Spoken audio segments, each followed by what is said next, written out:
Radhe Radhe everyone. आज की video में मैं आपको कार्तिक पूर्णिमा की बहुत ही सरल पूजा विधि करके दिखाने वाली हूँ।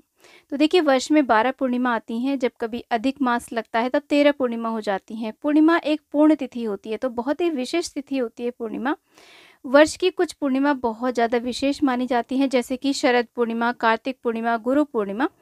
इनमें से भी कार्तिक पूर्णिमा सबसे ज़्यादा खास मानी जाती है। कार्तिक पूर्णिमा पर गंगा स्नान करने का बहुत महत्व होता है। जगह जगह गंगा जी के किनारे पर मेले भी लगते हैं और कार्तिक के महीने में देखिए, स्नान दान को बहुत ही विशेष महत्व दिया गया है। तो अगर संभव हो सके, कार्तिक पूर्णिमा के दिन आप गंगा स्नान के लिए अवश्य जाएं। गंगा स्नान नहीं करने जा पा रहे हैं, तब आप अपने नहाने के जल में थोड़े से गंगा जल की बूंदें मिला करके गंगा का भाव करते हुए आप स्नान कर लें। इस दिन देव दिवाली भी मनाई जाती है। कार्तिक पूर्णिमा को देव दिवाली के रूप में भी मनाया जाता है। देखिए, कार्तिक का जो पूरा महीना होता है वो स्नान दान, दीपदान, उपवास, तुलसी पूजन, श्री हरि पूजन के लिए विशेष होता है। तो यदि आप पूरे कार्तिक के महीने में कुछ भी नहीं कर पाए हैं तो ये अंतिम अवसर है। तो कार्तिक पूर्णिमा के दिन आप स्नान दान, दीपदान, तुलसी पूजन, श्री हरि पूजन करके कुछ हद तक पुण्य प्राप्त कर सकते हैं।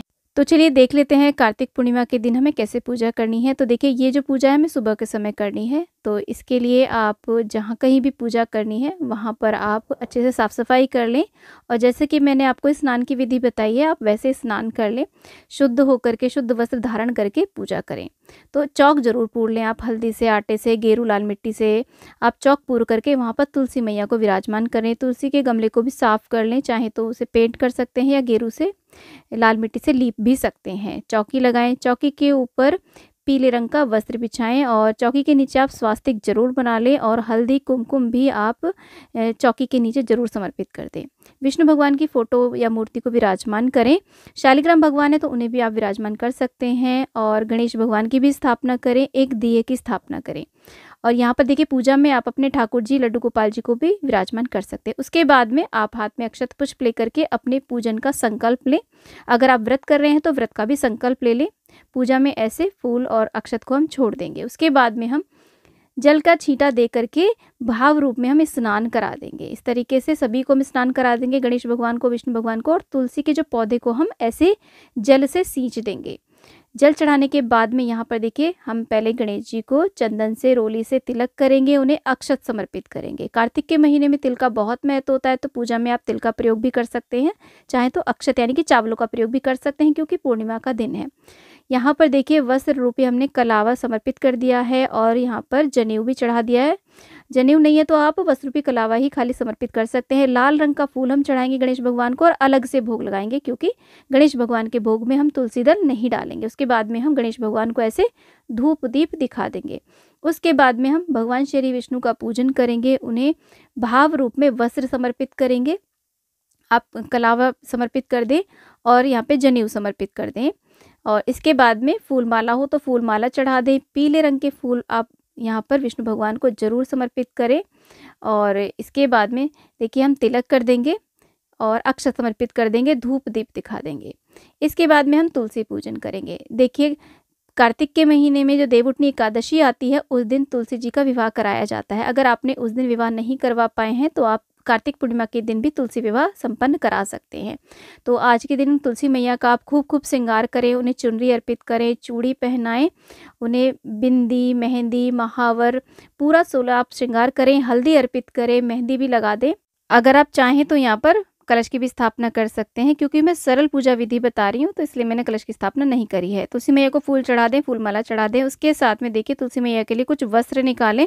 साड़ी, सूट या ब्लाउज पीस के ऊपर कुछ श्रृंगार की सामग्री, चूड़ी, बिंदी, सिंदूर, मेहंदी, महावर, ये कुछ मुख्य मुख्य जो चीज़ें होती है ना, वो रख करके तुलसी मैया को हम श्रृंगार चढ़ा देंगे। उसके बाद में हम भोग लगाएंगे। भोग में ऋतुफल का भोग लगाएं।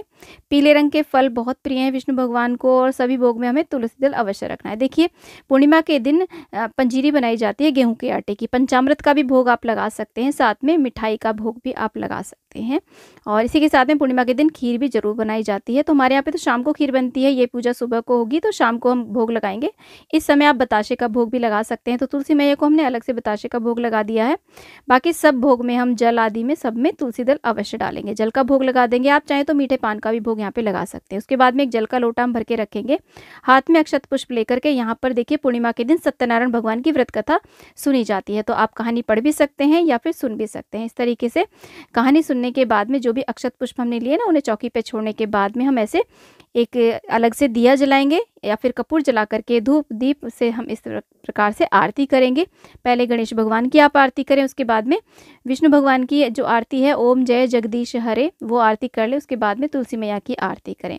इस प्रकार से आरती करने के बाद में यहाँ पर हम कुछ ना कुछ दक्षिणा जरूर समर्पित करेंगे। देखिए, जो भी कोई पूजन हम स्वयं से करते हैं ना, ब्राह्मण आदि से नहीं कराते हैं, तो उसमें कुछ ना कुछ कमियां रह ही जाती है। तो उन कमियों को दूर करने के लिए हम यहाँ पर कुछ ना कुछ दक्षिणा जरूर समर्पित करते हैं। उसके बाद में हम प्रार्थना करेंगे और पूजा में रही कमियों के लिए क्षमा याचना कर लेंगे और अपनी मनोकामनाओं की पूर्ति के लिए हम इस प्रकार से प्रार्थना कर लेंगे। तो ऐसे हमें सुबह के समय पूर्णिमा का पूजन करना है। यदि आप अपनी पूजा को थोड़ा सा और विस्तृत रूप देना चाहते हैं तो आप यहाँ पर छोटा सा हवन भी कर सकते हैं। यदि आपने कार्तिक स्नान किया है तो कार्तिक स्नान का आज के दिन उद्यापन किया जाएगा, तो आप अपना उद्यापन कर लें। और देखिए, इस दिन तुलसी जी की हमें परिक्रमा अवश्य करनी चाहिए। आप 5, 7, 11, 21, 51, 108 जितनी भी सामर्थ्य हो उतनी परिक्रमा तुलसी जी की आज के दिन जरूर करें। 365 बाती का दीपदान भी आज के दिन आप तुलसी मैया के सामने कर सकते हैं। तो कार्तिक पूर्णिमा का जो दिन है वो अंतिम अवसर है। यदि आप कार्तिक के महीने में तुलसी पूजन नहीं कर पाए हैं, विष्णु पूजन नहीं कर पाए हैं, दीपदान आदि नहीं कर पाए हैं, तो ये अंतिम अवसर है जिसे हमें अपने हाथ से नहीं जाने देना चाहिए। तो इस दिन आप इस प्रकार से पूजन अवश्य करें। तो कार्तिक पूर्णिमा की पूजा का ये वीडियो आपको कैसा लगा मुझे कमेंट बॉक्स में ज़रूर बताइएगा फ्रेंड्स। अगर वीडियो थोड़ा सा भी पसंद आया है, थोड़ा सा भी यूज़फुल लगा है, तो प्लीज़ वीडियो को लाइक शेयर, चैनल को ज़रूर सब्सक्राइब करिएगा और कमेंट बॉक्स में तुलसी मैया की जय, विष्णु भगवान की जय आप अवश्य लिखिएगा फ्रेंड्स। आप सभी को कार्तिक पूर्णिमा की बहुत बहुत शुभकामनाएं। जय विष्णु भगवान, जय तुलसी मैया।